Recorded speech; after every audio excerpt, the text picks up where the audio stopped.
C'est la suite et la troisième partie des Sartois du Web, toujours avec Mogo, Aurélie et le Matisse pour parler de The Last of Us. Et dans quelques instants, il y aura un petit quiz pour tester vos connaissances et celles de mes invités. Mais juste avant, c'est le portrait de Chris Klippel, fondateur de Naughty Dog Mag. C'est parti.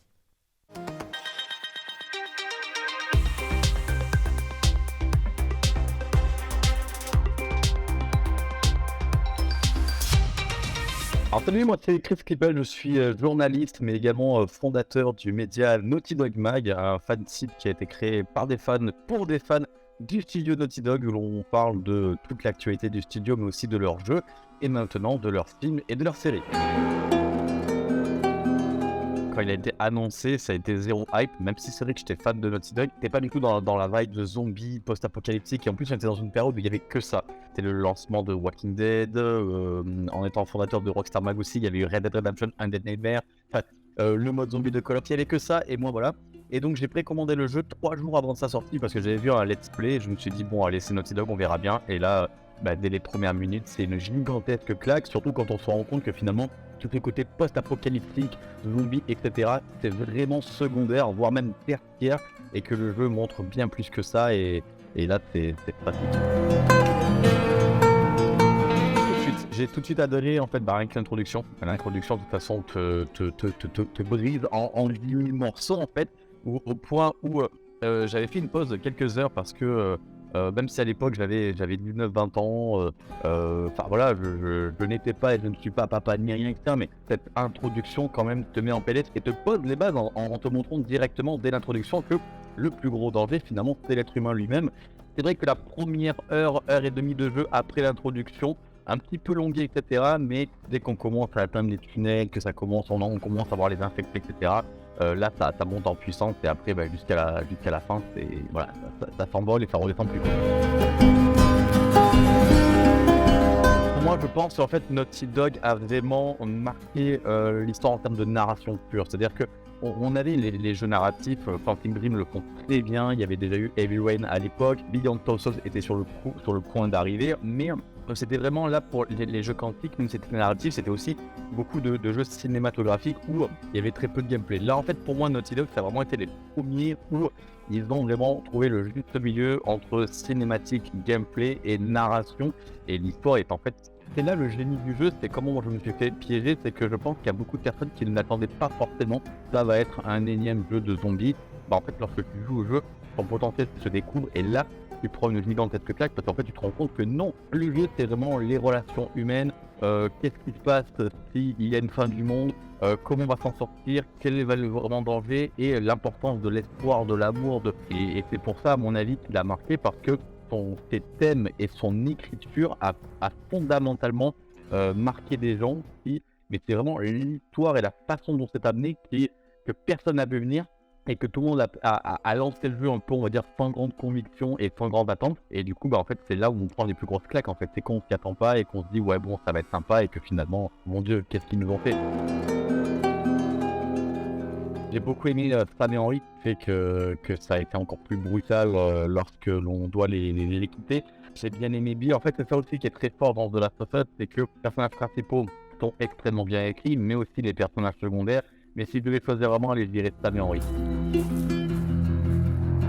J'ai envie de dire David parce qu'après justement il est tellement bien écrit et tellement malaisant et tellement à l'opposé de tous nos principes etc. Mais c'est ça aussi qui fait que c'est bon, c'est-à-dire que c'est bien écrit et tu le vois aller à tout péter 1 heure dans le jeu, mais en 1 heure il arrive à te mettre les frissons d'énervement. Donc ouais, je dirais David. Pascal, en fait, c'est un acteur que j'adore énormément et pour moi, je l'ai tout de suite vu en Joël, donc ça m'a pas dérangé. Pour Bella Ramsey, effectivement, ça a été un peu plus sur, on va dire, sur le hack and slash, parce que effectivement, déjà, on avait du mal à retrouver une ressemblance physique avec les du jeu, etc. Et ça encore, voilà, comme on a essayé de le répéter, c'est une adaptation et non un concours de cosplay. Mais surtout, c'est vrai que c'était une actrice que je connaissais de moins.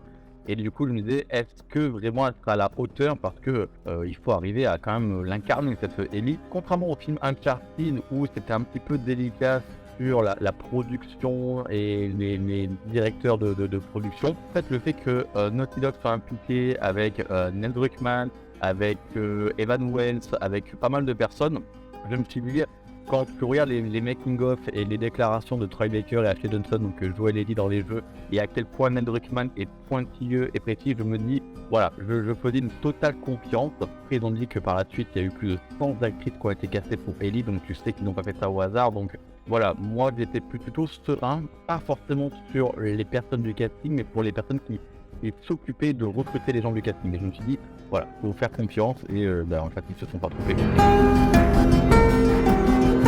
Pour moi, on est là, on tient entre nos mains l'une, voire la meilleure adaptation de jeux vidéo de l'histoire en fait. Hein. Ils ont été extrêmement intelligents parce que plutôt que adapter bêtement la série en faisant du gros fan service et en copiant-collant chaque scène, etc., chaque dialogue, ils ont en fait réussi à nous faire un truc où la série est complémentaire du jeu et le jeu est complémentaire de la série. C'est-à-dire que si tu fais le jeu, tu as découvert 90% de l'univers de The Last of Us, mais il te manque un bout qu'il faut faire avec la série. Et si tu regardes la série, c'est pareil, tu as fait 90% de The Last of Us, mais et donc c'est extrêmement complémentaire. Et j'ai trouvé ça super, c'est-à-dire qu'il y a un très bon dosage entre reproduction extrêmement fidèle des scènes, en tant que fan, où forcément te mettre des frissons et te dire ah mais c'est vraiment comme dans le jeu, c'est génial, mais aussi un dosage entre certaines scènes qui vont globalement être les mêmes, mais qui vont changer à 2-3 moments et qui sont bien changés. Il y a des nouveautés, il y a des choses dans le jeu qui ne sont pas dans la série et qui du coup, si tu as vu la série et qu'après tu fais le jeu, vont te rajouter du lore en plus. Donc c'est vraiment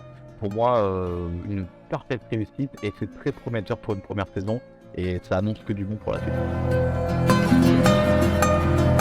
Il y a pas mal de choses entre Rockstar Mag et Naughty Dog Mag, il y a pas mal de choses qui se mettent en place. Je viens de lancer aussi ma chaîne Twitch et voilà, c'est vrai que pour Naughty Dog Mag, c'est les titans de Last of Us, donc on a envie de marquer un petit peu le coin, mais il y a aussi les 25 ans de GTA sur Rockstar Mag, enfin, il y a plein de choses, donc on est en train de préparer des documentaires, on est en train de préparer des petites choses, un petit peu, voilà, on peut pas trop en parler pour le moment, mais on a de grandes ambitions, même si ça se fait pas cette année, en tout cas, on voit sur le long terme et on prépare tout ça. On sait que The Last of Us aussi, on risque d'avoir des nouvelles du fameux jeu multijoueur. Là, l'objectif est surtout d'être sur tous les fronts pour vous fournir le meilleur de l'actualité en temps et en heure. Mais à côté de ça, c'est vrai qu'on prépare de nouvelles séries vidéo, des documentaires, des projets un peu plus gros. Donc voilà, n'hésitez pas à nous suivre, vous ne serez pas déçus. Merci beaucoup Chris d'avoir pris le temps de parler de The Last of Us. Maintenant, place au quiz. Même chez vous, jouez avec nous, il y aura des choix multiples. Vous êtes prêts pour tester vos connaissances? Nickel. Alors, première question. On commence par une facile. On va pas commencer par les trucs hyper durs.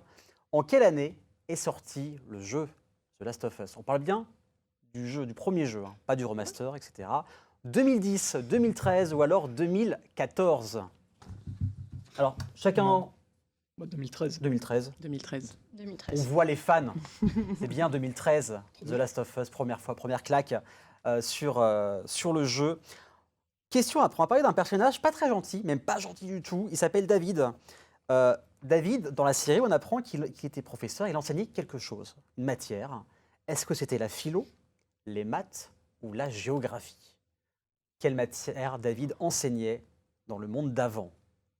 Moi je vois qu'il y a des doutes, donc je vais laisser réfléchir. Alors, Oh là là. Mogo. Je vais tenter les maths. Les maths. Les maths. Je vais tenter la géographie. La géographie. On a maths, géographie, C'était bien les mathématiques. les mathématiques. Et la bonne réponse est les maths. Prof de maths, David. Combien de temps se passe-t-il entre la pandémie et la rencontre avec Ellie? 10 ans, 15 ans ou alors 20 ans? Vous pouvez jouer sur Twitch aussi avec nous, hein, dans le chat, n'hésitez pas. Combien de temps se passe-t-il entre la pandémie et la rencontre avec Ellie? C'est quoi les réponses? 10 ans, J'ai un 15 doute. ans ou alors 20 ans? Il me semble que c'est 20 ans. 20 ans. Je sais Mathis, pas, j'avais plus un 15 ans, mais je me 15 trompe ans. sûrement. 15 ans dernier mot? Ouais. Et bien Mad, 15 ans, ultime 20 bafouille. ans. Ultime bafouille. 20 ans aussi. Et bien c'était bien 20 ans du temps entre la rencontre, entre la pandémie et la rencontre avec Ellie. Quel métier voulait faire Joël quand il était plus jeune? Chanteur, syndicaliste ou alors vendeur? Quel métier Joël voulait faire quand il était plus jeune? Vous voulez être chanteur? Il voulait être chanteur.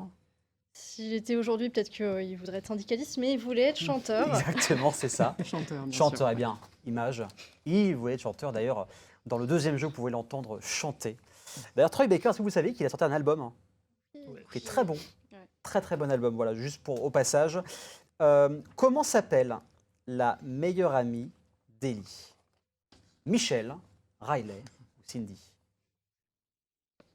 Riley, Riley. bien évidemment. Ah, il est Abel, ça fait un point bonus. Son nom de famille, c'est Abel. Non, c'est Riley. Ben, c'est Riley. Très très bonne réponse. Alors là, plus compliqué, on parle de rumeur. Selon la rumeur, quel comédien, quel acteur aurait pu jouer le rôle de Joël? Est-ce que, alors, le premier acteur, je ne sais plus comment c'est, Mahershala Ali, merci beaucoup. Mahershala Ali, pardon, je me suis trompé. Hugh Jackman ou alors Robert Downey Jr. Quel acteur aurait pu jouer Joël, selon les rumeurs? C'était Ali. si Ali. je me trompe pas. Pour moi, c'était Hugh Jackman, Hugh Jackman. que j'ai vu passer comme nom. J'aurais dit Hugh Jackman aussi. Hugh Jackman. Parce que, alors, la bonne réponse, eh ben, c'est Aurélie qui l'a. Alors, en fait, Hugh Jackman, C'était il y a des eu, suppositions et de l'envie des gens, je pense. il y a eu, il y a eu, beaucoup de, pas de mèmes, mais de Ça fait photos du film Logan. On voyait Logan barbu avec, X-23 et ça faisait des petits rapports par rapport à The Last of Us, mais non, c'était juste un fantasme des fans. Et juste avant de vous laisser, on parlait de The Last of Us, je vous conseille un très bon bouquin de Romain Dasnois, c'est The Last of Us, que reste-t-il de l'humanité? C'est décrypter les jeux aux éditions Third Edition. Ça raconte à la fois les deux jeux et également le passif de Neil Druckmann, le réalisateur des deux jeux, à lire absolument. Vous allez apprendre pas mal de belles choses.